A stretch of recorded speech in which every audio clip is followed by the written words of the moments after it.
So I felt the need to throw a little maybe extra content on this video. I know I've never really had to do this before, but this is one of those bourbons that I've definitely kind of changed my opinion on.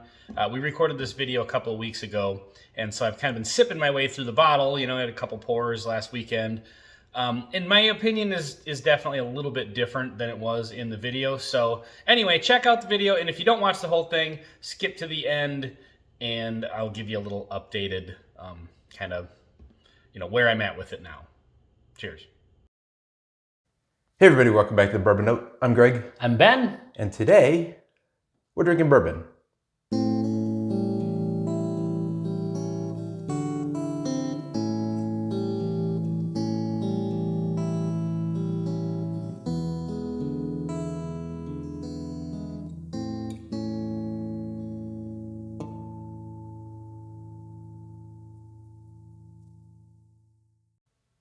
You know, funny thing, Ben. Okay. There's a lot of great catchphrases. Yeah. There's I'm your Huckleberry. Yeah. There's my fellow Americans. Sure. Is that really a catchphrase? I think it is. Okay. It's been used as a catchphrase. Yeah. Definitely. Okay. Yeah. You know, I'll buy that for $1. Sure. But I've got to tell you, I really do like. And today we're drinking bourbon? We're drinking bourbon. Oh. I didn't know that you were really going to say that, so I was going to be sarcastic. Oh, no. It is a I'm good serious. catchphrase. Yeah. Anyway, in the spirit of drinking bourbon, what's on the bar today? All right, we've got one that's new to both of us. Bam, this is Koval Single Barrel Bourbon.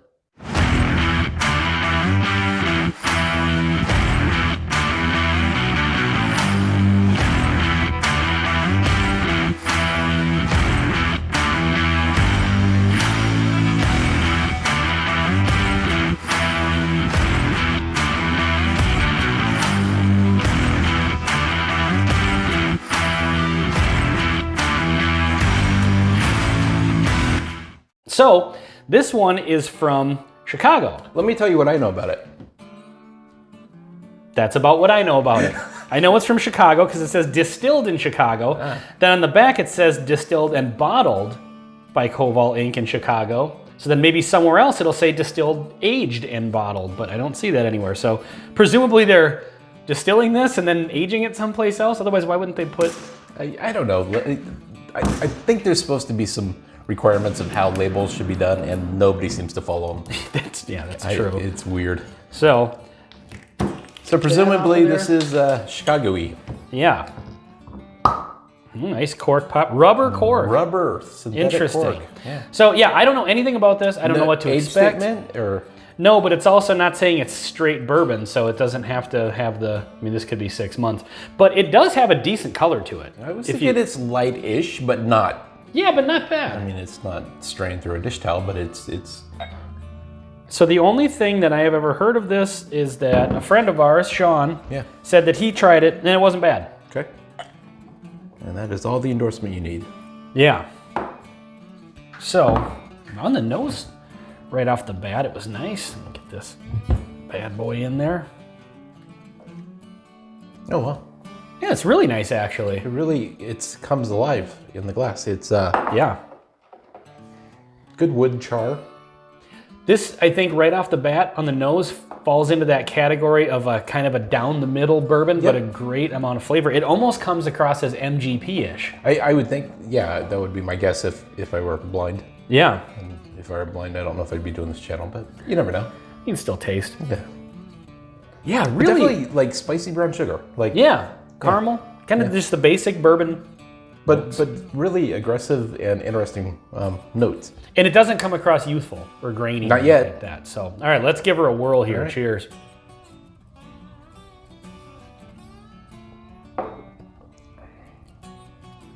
Oh, there's 12 kinds of weird in that. It's different, isn't it? Yeah. I like it. I like everything about it. Yeah. But there's some like, excuse me, like the flavor hits in like different ways. Mm-hmm. It's got an aggressive burn at the front. Like, I don't know the proof. Yeah. What's the proof point on this? It is 47% alcohol, so 94. Huh. It drinks hotter than 94 for sure. And that's not a bad thing. It just, you notice it. The alcohol comes across pretty quick at the front. Then it brings a lot of flavor. Yeah, ton of flavor. and then it mellows out and maybe doesn't have the longest finish in the world, but it does have an interesting mouthfeel. This is interesting. There is like a... Yep, at the beginning there is a flavor that is occasionally referred to as a child's toy or craft. Oh, are you getting Play-Doh? Yeah, I'm getting Play-Doh on that. I'm not really getting that, but on the back end of it, that oak, there's a really good oak presence on this. On the finish, yes. But it's oak wrapped in a ton of sugar, brown sugar sweetness. With some cinnamon. Yeah. Yeah, it's got a little spice. I am actually really impressed by this. This is good stuff. I like it a lot. Especially at 94 proof, this drink's a lot stronger flavor-wise and proof-wise than 94. Let's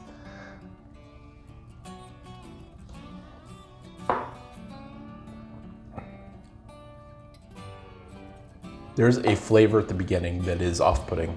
Really? Yeah. I'm not really getting that. And it goes away, sort of. If you think about it, it's there.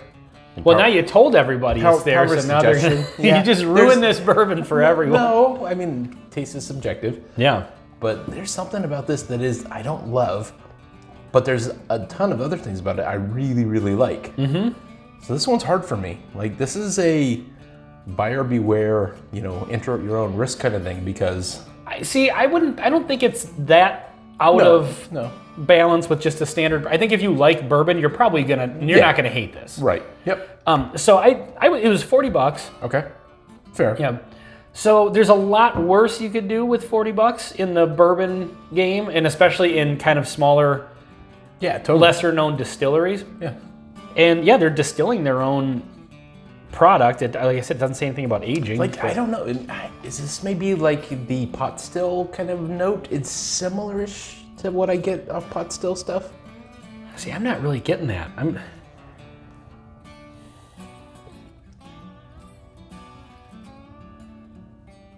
There's something at the beginning, but it's subtle.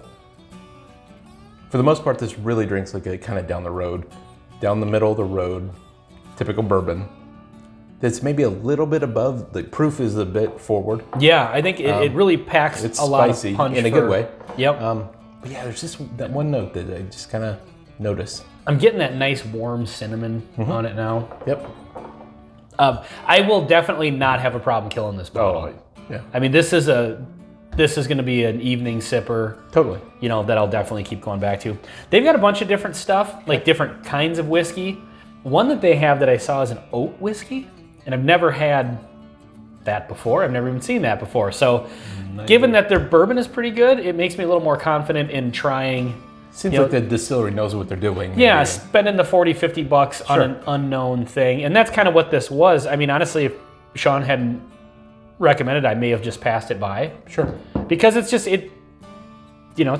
a Chicago bourbon that I've never heard of before. So it's like, do you want to spend the money on it or get something different? So I'm glad I bought it, actually. Yeah. I'm very satisfied with this.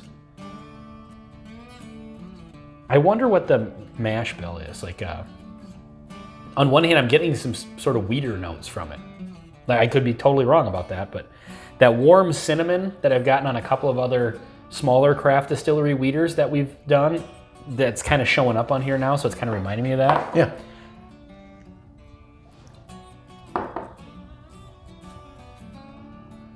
At this point, I'm just getting traditional bourbon. Yeah. I'm not really noticing anything on the front anymore. So that off-putting note has kind of balanced itself out. Yep. I would say I would definitely try this. If you like bourbon in general, I don't think you're going to dislike this. Right. Like I said, it's not far enough out of the lane that, you're going to be off-put by it. But yeah, really impressed with the proof point, flavor that comes along with it. So yeah, I'm happy with this purchase for sure. Cool. Yeah, nice aggressive flavors. Yep. So this has been Koval Single Barrel Bourbon Whiskey. On the Bourbon Note, I'm Ben. I'm Greg. Thanks for watching. Cheers. So, like I said before, I've kind of been sipping my way through this bottle over the last couple of weeks. Had a couple pours last weekend. And I've definitely noticed, I said in the review that it's kind of a very down the middle sort of bourbon. And I don't know if maybe just my palate that day was picking that up, or if maybe, some air in the bottle has really drastically changed it. But I've kind of definitely noticed a little bit of a funk on it. It has kind of a bit of a sort of a sharp edge to it. It kind of comes across as very craft bourbon, if that makes sense. And yeah, I mean, it's not that it's bad, but it's kind of a weird bottle for me because I've been liking it less and less actually the more I drink it, which is odd. I usually don't have that.